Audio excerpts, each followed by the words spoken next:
এই দেখো আমরা চলে আসলাম 60 ফুট মহাপ্রভু দর্শন করতে। তো ভেতরে শুধু 60 ফুট মহাপ্রভু নেই, মানে অনেক অনেক মানে শ্রীকৃষ্ণের যে লীলা, মানে বাল্যবেলাকার যে লীলা সবটাই আছে এখানে। তো বলবো যে ভিডিওটা স্কিপ করবে না, পুরোটা ধৈর্য ধরে দেখো। পুরো মানে কৃষ্ণের পুরো মানে বাল্যবেলাকার পুরো মানে ইতিহাসটা তোলা আছে। দেখতেই পাচ্ছ আমাদের মহাপ্রভু 60 ফুটের, আর তার সাথে অনেক এই দেখো দেখতে পাচ্ছ আমাদের শ্রীকৃষ্ণ গোপাল যে যেরকমভাবে ডাকো তাকে নিয়ে যাচ্ছে মাথায় করে তার পিতা, ঠিক আছে। আর দেখো তার সাথে প্রাকৃতিক কত সৌন্দর্য, মানে গাছপালা ফুল, গাছ যে কত সুন্দর হয়, ফুল যে কত সুন্দর হয় সেটা দেখতে পাবে। তার সাথে আরেকটা জিনিস তোমাদের দেখাচ্ছি, দেখো গোপাল এখন কিন্তু বেড়াতে বেরিয়েছে, বিকাল তো বাচ্চা ছেলে বাড়িতে মন বসে না, তাই জন্য বেড়াতে বেরিয়েছে, দেখতে পেলে। তো এই আমরা এখান দিয়ে প্রবেশ করছি গুহার ভিতর দিয়ে আমাদের 60 ফুট মহাপ্রভু দর্শন করতে, এবং তার অনেক ঐতিহাসিক ঘটনা তার সাথে মডেলের মাধ্যমে তুলে ধরা আছে, সেগুলো সবটাই তোমাদের সাথে শেয়ার করব। তো তোমরা প্লিজ প্লিজ কেউ স্কিপ করো না, তোমাদের কাছে একটাই অনুরোধ, তোমরা কেউ স্কিপ করবে না, ঠিক আছে। ধৈর্য ধরে দেখো, তার সাথে অনেক গাছপালা ফুল অনেক কিছু দেখতে পাবে। তো চলো দেখো গাছগুলো কত সুন্দর, এগুলো সব ঝাউ গাছ, কত সুন্দর করে লাগানো। তার মধ্যে আমার বান্ধবী দেখতেই পেলে ওখানে একটা ছবি তুলতে বললো, ছবি তুলে দিলাম, আমিও একটুখানি তুলে নিলাম, তুলে নিয়ে আবার চলে আসলাম এই সাইডে। এখানে দেখো পুরো রাধা কৃষ্ণের যে গোপিনীদের সাথে মানে যে নৃত্য, সেটা এখানে তুলে ধরা আছে পুরোটা, দেখতেই পাচ্ছ। আমি অনেকটা ক্লোজ করে তোমাদের দেখানোর চেষ্টা করেছি, দেখো খুব ভালো লাগছিল জায়গাটা। আর সবাইকেই বলবো এই জায়গাটায় যাও, 10 টাকা করে টিকিট, এমন কিছু টিকিট নয়। আর ফটো তোলা ভিডিও করার পক্ষে খুব খুব ভালো জায়গা, বেড়াতে যাওয়ার পক্ষে তো খুবই ভালো জায়গা, মানে খুবই ভালো জায়গা।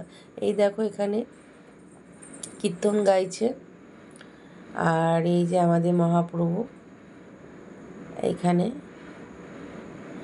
কীর্তন করছে, আর জয় শ্রীরাম, রামজির ভক্ত হনুমানজি, বুঝতেই পারছ ধ্যান করছে, রাম ধ্যান করছে। এখানে সবটা মডেলের মাধ্যমে সবটা দেওয়া আছে, মহাপ্রভু মানে কৃষ্ণ নাম শোনাচ্ছে, সবটাই দেওয়া আছে এখানে। সবটা আমার জানা নেই, তো আমি অতটা বলতে পারলাম না। এখানে দেখো বাচ্চাদের দেখার মতন চিড়িয়াখানার মতন বাঘ, ভল্লুক, হরিণ, হাতি সবটাই আছে। আর ওখানে দেখতে পেলে যে কৃষ্ণ মানে গোপাল।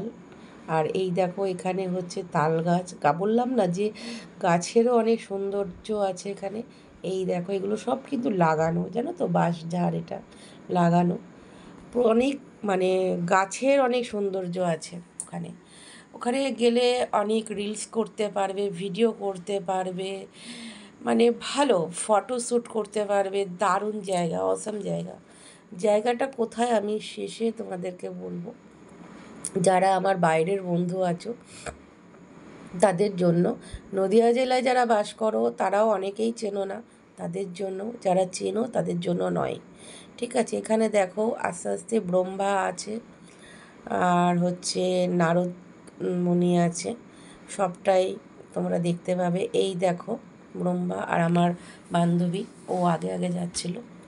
তো যাই হোক, ওকেও ভিডিও করছিলাম, ওকে ছবিও তুলে দিচ্ছিলাম। তারপর হচ্ছে এই দেখো এখানেও, এটা পেছন সাইডটা। তো এই করতে করতে চলে আসলাম আমরা একদম কাছাকাছি, এই দেখো এখানে কত সুন্দর, মানে রাধা কৃষ্ণের কতটা, মানে এটা কতটা বড় দেখেছো, 60 ফুট ভাবা যায়। এই যে কৃষ্ণ মানে কুঞ্জে লীলা করছে, পিছনে রাধা কৃষ্ণ, অনেক অনেক সৌন্দর্য এখানে পুরোটা। মানে আমি বলতে পারবো না, আমার কারণ সত্যি কথা বলতে এখানে ইয়েটা আমার জানা নেই। আর এই গাছটা কত সুন্দর, ও আমাকে ছবি তুলে দিতে বলছিল, ছবি তুলে দিচ্ছিলাম। তো যাই হোক, এরপরে আরও অনেক কিছু আছে, এটার ভিতরে আরও অনেক মডেল আছে, অনেক কিছু আছে। তো তোমরা দেখতে থাকো, তার সাথে আমি তোমাদের ঠিকানাটা বলে দিই, ঠিক আছে? এটা হচ্ছে আমাদের কৃষ্ণনগর নবদ্বীপ, যেখানে আমাদের মহাপ্রভুর জন্মস্থান নিমাইয়ের।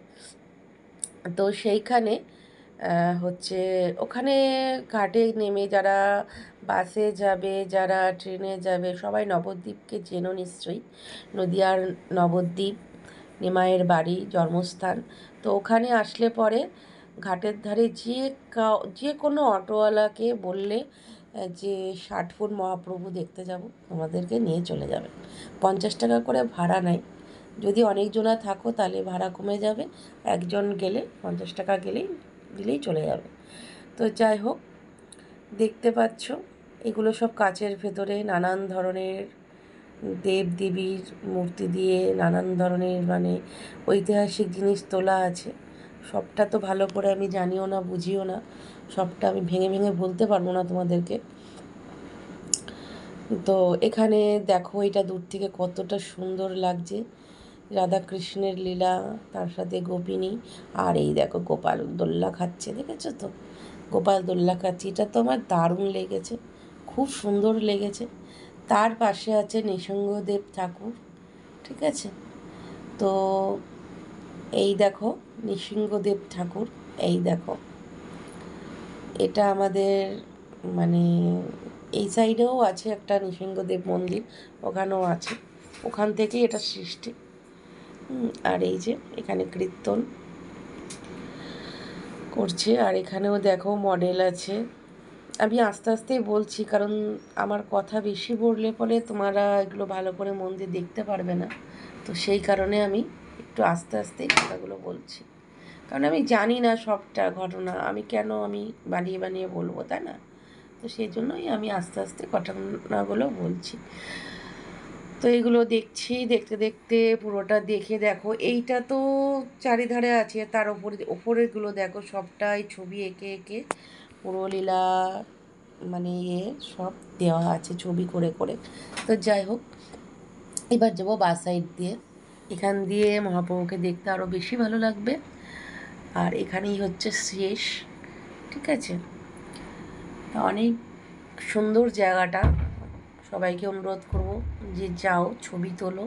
ছবি তোলার জায়গা, ভিডিও বানানোর জায়গা, খুবই সুন্দর, খুবই সুন্দর, ঠিক আছে? তো এখান থেকে আমরা বেরোবো, বেরিয়ে ফার্স্ট খাবো ফুচকা, ঠিক আছে? তোমরা দেখতে থাকো, ঠিক আছে? আমি আমার মতন কথা বলি। এখান থেকে দেখো আর একটা জিনিস দেখো, কত বড় পাদুকা দেখো, দেখেছো? এটাও তোমাদেরকে একটু দেখালাম।